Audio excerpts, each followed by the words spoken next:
To record the screen of your Redmi Note 15 Pro, simply swipe down to the control center and then you'll see the record button.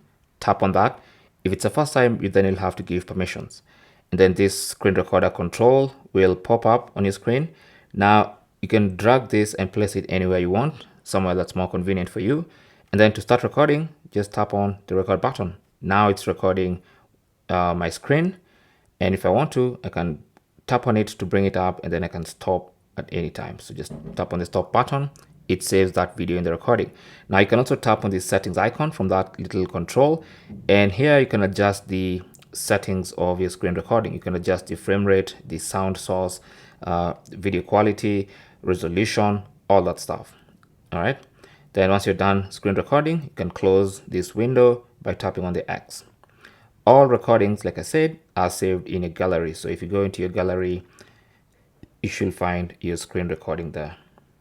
Thanks for watching. Don't forget to like and subscribe. And if you have any comments or questions, you can talk to us in the comment section. Good luck.